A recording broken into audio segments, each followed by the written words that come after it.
Hey, what's going on guys, and welcome back to another video. One of my favorite things on Xbox is backwards compatibility, especially for Xbox 360 games. Continuing on from our last backwards compatible Xbox 360 video, I wanted to highlight another 8 games with different variants that each specific region received, and the best part, you can play them all on either your Xbox One or Series X today. I'd like to consider these videos our own unique take on game collecting and backwards compatibility, so allow me to explain. On November 12th, 2015, the Xbox One launched backwards compatibility for OG Xbox and Xbox 360 games. It was an absolute game changer for the console, and it proved to be a major selling point for the Xbox One at the time, as well as newer consoles that followed. Microsoft has since added over 600 backwards compatible Xbox 360 titles, but sadly, the addition of new games ended in 2020. However, the good news is that it also opened up the doors to play region-specific Xbox 360 releases, something you hadn't been able to do before without having to own a console from that region.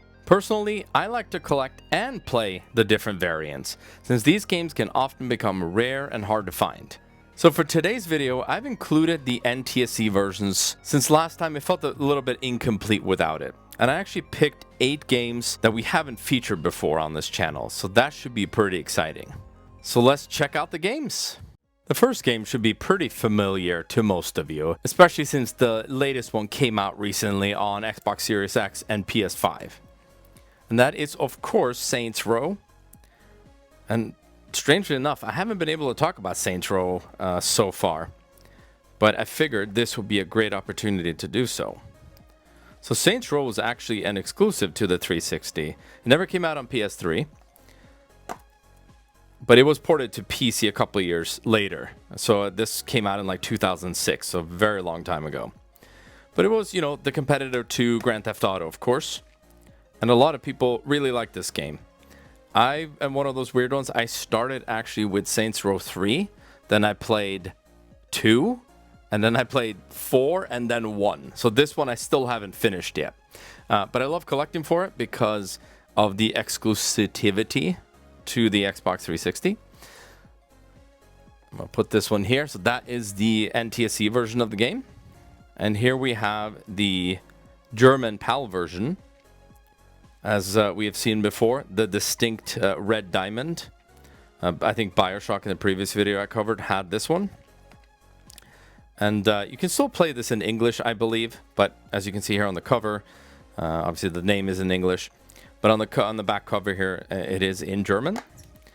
And again here, something to keep an eye out for, because this is a PAL version.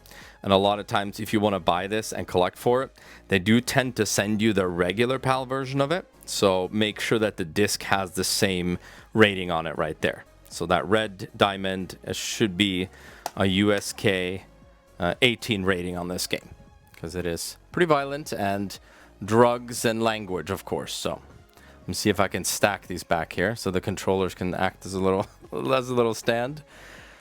Okay, and the last one that received a different variant was the Japanese one. And you've probably seen that before, that the Japanese market got a lot of separate releases. And I haven't even covered all the exclusive games that Japan got, but we do have a fair bit of those too. So again, here on the front, you have the rating here. I think it's Zero, Z. So that's the highest rating, the Z rating. And here is the disc here. A little bit different than the other two, as you can see. It has a little bit of a, don't know what this is called, but it has more of a gray finish to it. It's very interesting, but it's not as, doesn't stand out as much. But on the back here, you see it is in Japanese. So again, I think the menu is in Japanese, same as the German one. The menu will be in German, but the game is in English. So a lot of these early games actually had that, where just the text was in that language, but the game was still in English. So that's Saints Row. And then moving on, we of course have the sequel, Saints Row 2.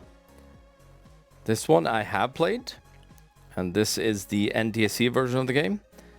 And I like this cover because it's kind of glossy. It's really cool. I don't know if this is like a special edition or if this is just a standard one, but it is really cool. And of course here, look in the inside. And you'll probably see the platinum hits quite a bit for this one. So it was a very popular game, of course.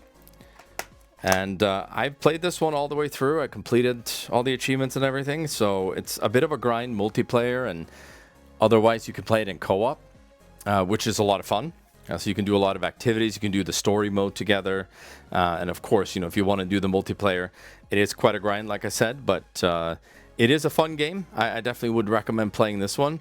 I can't vouch for the first one yet because, as I mentioned earlier, I was all over the place with how I played the Saints Row games. So I'm probably not the best one to tell you which order to go in, but I think a lot of people will probably tell you that you should start with the first one and work your way from there, because the first two were a lot more urban in a sense. It wasn't as much superpowers and all that kind of stuff that the later ones got. So this is like true gangster game right here. So, but it's really good. I definitely would recommend trying it out. And here is the German one. That is a massive rating on the front there, so they really wanted you to know. So I do think some of them will have a slightly smaller rating, but they wanted to make sure that this one was noticed. So that's the USK rating as well. Again, it's not as glossy as the NTSC version, but it is still a really cool one to have. So as we see here again, make sure to look for that diamond right there on the disc, because very often if you try to buy this, especially online, they will try to sell you the regular PAL one. So which probably has more of a round rating or something, so probably a round with an 18. But this one will look like this. But it's really cool. I haven't played this version yet, so I think you can still buy this one. You can buy this one through your Xbox One or your Series X, but you might have to tinker around with different region and stuff like that. But there are ways to do it. You can still buy it, but it's easier to have them on disc, I will tell you, so you don't have to mess around with too many things, because you can just pop this in and play it on your account. It has no significance, but it does have DLC though. I should have mentioned that, so you should be able to buy the Saints Row 2 DLC still. Same thing with the German one, but like I said, you will have to tinker around with some with stuff. So, but I think this is a great game, and I'm glad I finally got to talk about Saints Row. Let's check out the next game here, and this one, just like Saints Row 1, had 3 releases as well. So, as always, we'll start with the NTSC version. This is The Darkness. This is a really good game. So one of the earlier games that I played when I got my 360. And it was, again, I just picked this up in, must have been GameStop or something. And didn't know what to expect of this game. But I did really enjoy it when I played it. And later on, I actually replayed it, obviously, with these other versions. But this one is really fun. And I would say the standout thing with The Darkness is really the voice acting. And I know the story, obviously it's based on a comic book, but the voice acting in this game is top notch. It's so good. And this is one of those revenge stories where you go through the game and then you just kill a bunch of guys. You try to take revenge on, I mean, I don't want to spoil too much, but they kill someone that you care deeply about. And so you go after them. And while you still have to try to control these powers that took over your body. So it's really cool how they incorporated the first-person shooting with the darkness powers, and then you can upgrade those over time. You get different powers. You can summon these little darklings or whatever they're called. So it's really cool. I wouldn't say it's the best gameplay though. I don't think that's the strong suit in this game. It's a little bit hard to control, like the shooting. It's not that tight. But it makes up for it, like the story and everything, the environments. It makes up for it that it's not maybe the best first-person shooter, but I don't think that's what they were going for. So it's kind of similar if you played Chronicles of Riddick. Like the controls are same. I think it's the same company that made this game. So it's going to be very similar to that, but still, like, definitely should play this if you haven't. It is a very good game. And then we had the German. So this is the German PAL version. And I do like, as you can see here, it already has a separate artwork on the front, which is really cool. You'll see that on the third one here too. So they all had different artwork. And there you can see, of course, the red diamond. So I picked a lot of German versions, I guess, in this one. As you can see, the darkness, I think even the text on the spine is different on this one too. So they put a little more effort into this. So here you go. Here's the manual. And then you have the disc again, you know, with the red diamond. Just make sure you get that one. That is the correct one. And I will tell you this too. If you try to buy this online, either from German eBay or just a seller online, they are a little bit weird about sending these to other countries because it is a pretty strict rating on these games. So, but you might have someone who will help you get this shipped. So I've met a lot of really cool sellers that will be more than happy to accommodate that. But it is a very weird request, especially the German one, because their ratings are very strict. So, and I'm sure if you have been to Germany or you know that German system, then you know what I'm talking about there. Of course, when we collect for these things, all they want is our versions, right? And we want their versions. So that's pretty funny. And the last one for the darkness is the Japanese one here. As you can see, the Z rating again. And a lot of different publishers. And that's one of the reasons, too. I guess I didn't touch on it too much. But a lot of times, the reason why they get a different release is due to either violence, drugs, sexuality. So that's why they get a different rating in the different countries. And sometimes just because they have a different publisher as well. So as you can see here, there's, I think this was 2K. And then they also have Spike. So Spike is a company that publishes a lot in Japan.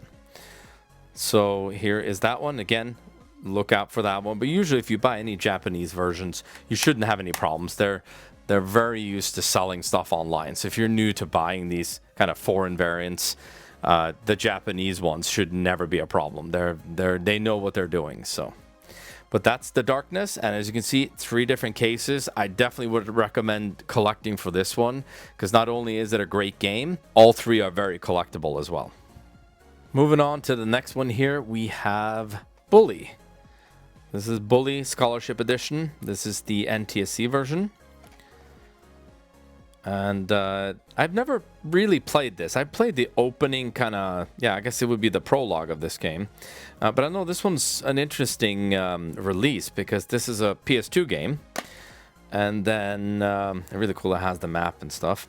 So this was a PS2 game, and then they released the Scholarship Edition on the Xbox 360. But then the PS3 never got a release. And then I think they maybe released it on like PS4.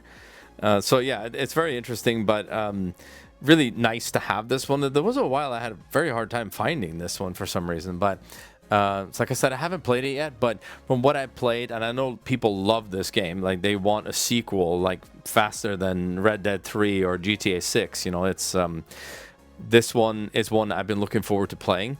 And I'll probably play this version here too, because people say it had stuff added to it, and obviously it's backwards compatible, so I can play it on Xbox One or Series X. So definitely one I'm looking forward to, but I don't know what to expect. I'm not sure. I'm sure it's going to be the same typical Rockstar gameplay, and then you go and do missions and side missions and everything, but I think it is much shorter than a lot of the other games that they've released. But very excited to play this one someday. And then we have the Japanese one, and this one doesn't have Scholarship Edition, so I'm not sure if this one is exactly the same. I do think, and as you can see here, this was published by Bethesda in Japan, and that's another thing too that you'll see a lot, is that Bethesda publish games in Japan, which is very interesting. So I'm not sure if this is the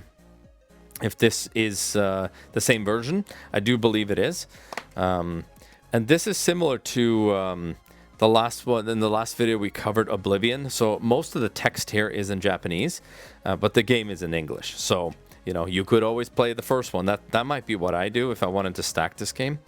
Then I'll probably go ahead and play this guy on the left here, and then I'll just play the other one right afterwards so I remember what I'm doing. So in case I have a mission that I don't know what it is, what I need to do, then I can just do that. But obviously you can put your phone up to the screen too and translate what it says on there. You know, that's going to be something I definitely also recommend, you know, if you were ever interested in playing both, because as I said in the intro, I like to play these games when I have a burnout.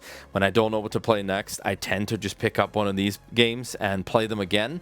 And it feels fresh. It feels like a new game to me. And then I keep the momentum going and I don't stop gaming completely. So that's really cool. And on top of it, I love collecting for it. So as you can see, contrary to the Darkness, these are very similar, but you know, they're distinctly different as well. But definitely worth picking up though if you come across it. And it shouldn't be too expensive either.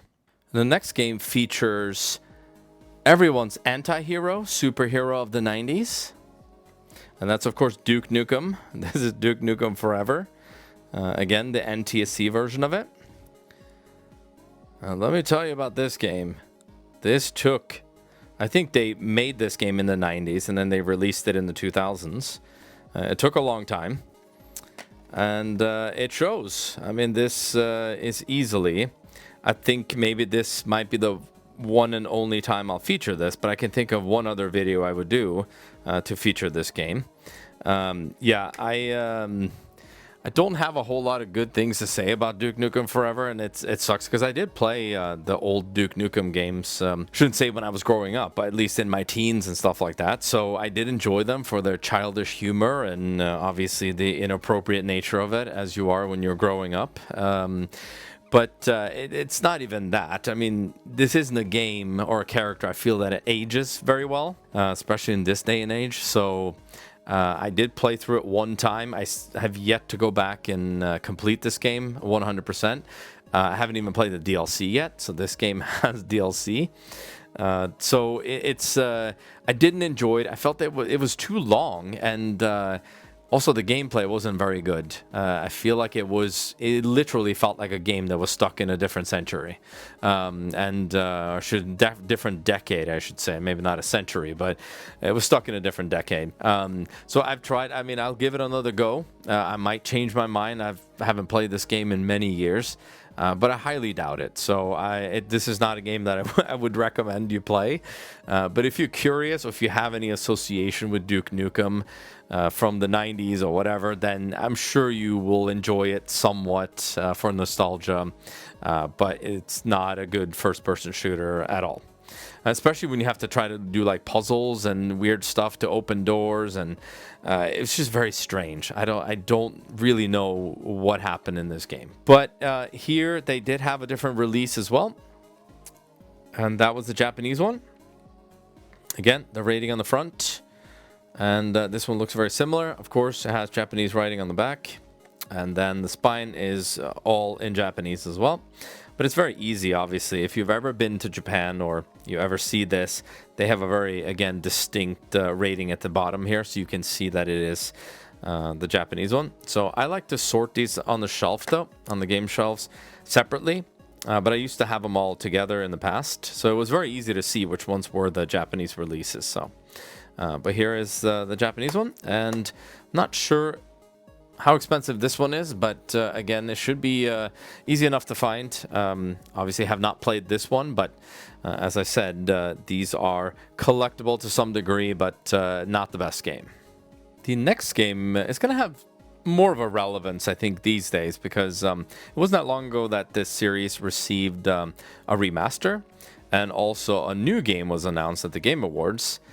That is Mafia II, and this is the NTSC version of it. Mafia 2 is an interesting one because I played Mafia on PC and on OG Xbox, and I really liked it. I think this one was, similar to that one, but very good as well. So I really did like Mafia 2. It gives off this vibe that it is very open world, but it is a very linear open world game. But I would definitely recommend checking this one out. I know, obviously, like I said, they remastered Mafia 1, 2, and 3, although 3 is obviously newer. And they actually hired a lot of really good actors for this game. And otherwise, though, I think it's very similar gameplay to something like LA Noire. You don't have the crime scenes and everything, but, you do go to missions, and I don't even think there's side missions in this game. But like I said, very linear. You just go through the story. Very good story. Gameplay is, I would say, it's pretty good. you know, it's like a cover shooter, like a third-person shooter, and sometimes it's a little bit, which I'm sure you've all played third-person shooters, that you just go to cover and then you get stuck there. It's like very hard to move. You're like glued to the wall. I think Spec Ops: The Line was very similar to that. So if you played Spec Ops: The Line, it has like that same feel to it, where you're a little bit stiff.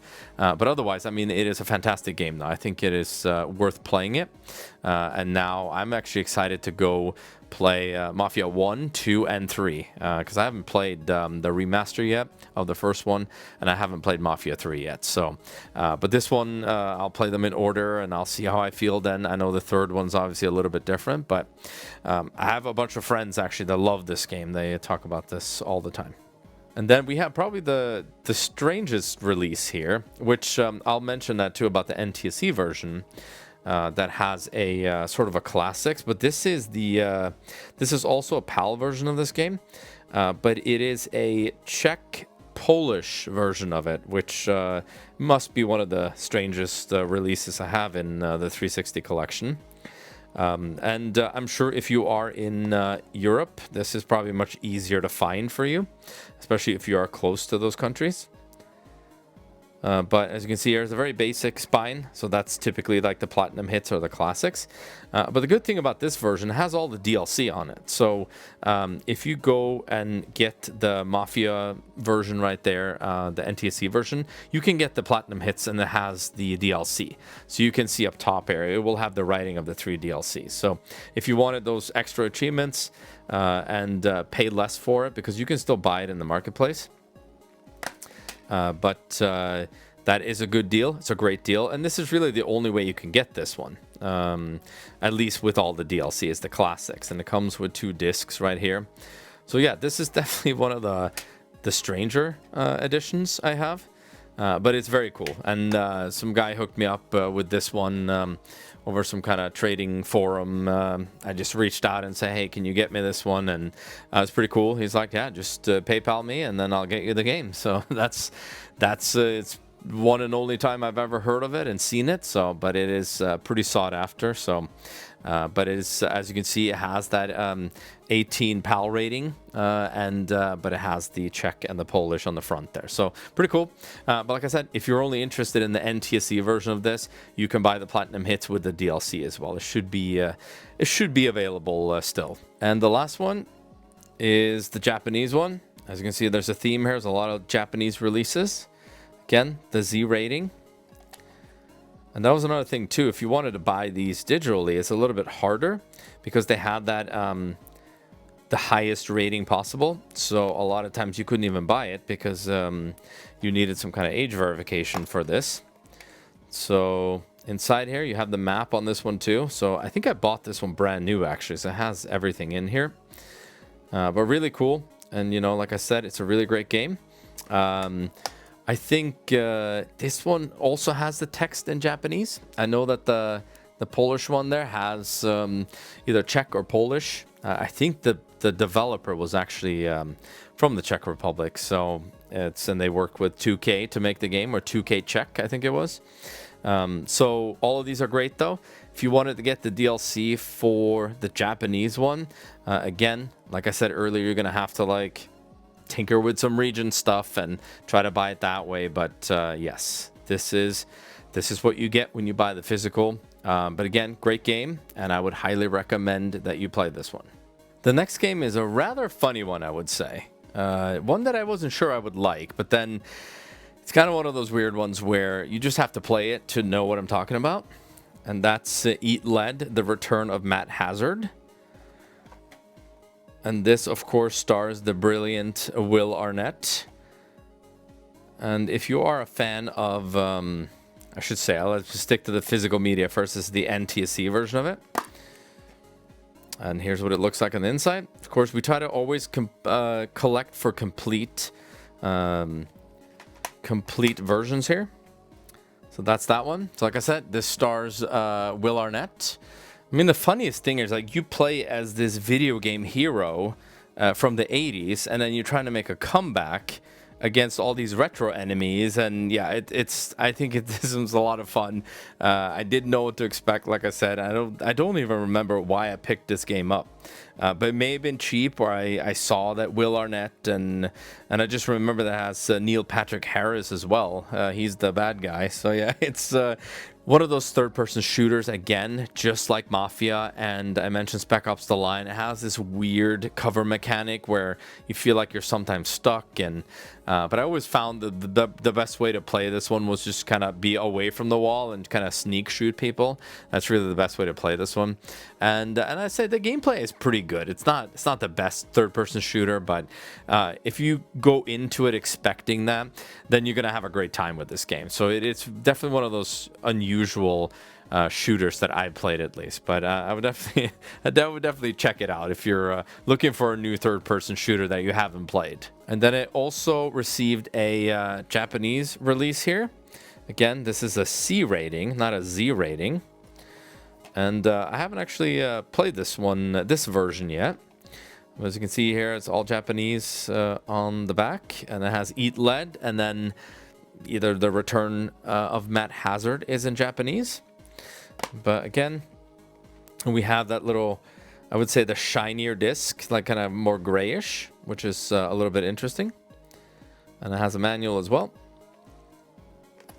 So I don't know if this game is fully in English or has Japanese writing and stuff, but I did 100% complete the NTSC version of it, and I had a heck of a time with it. And it did have a somewhat hard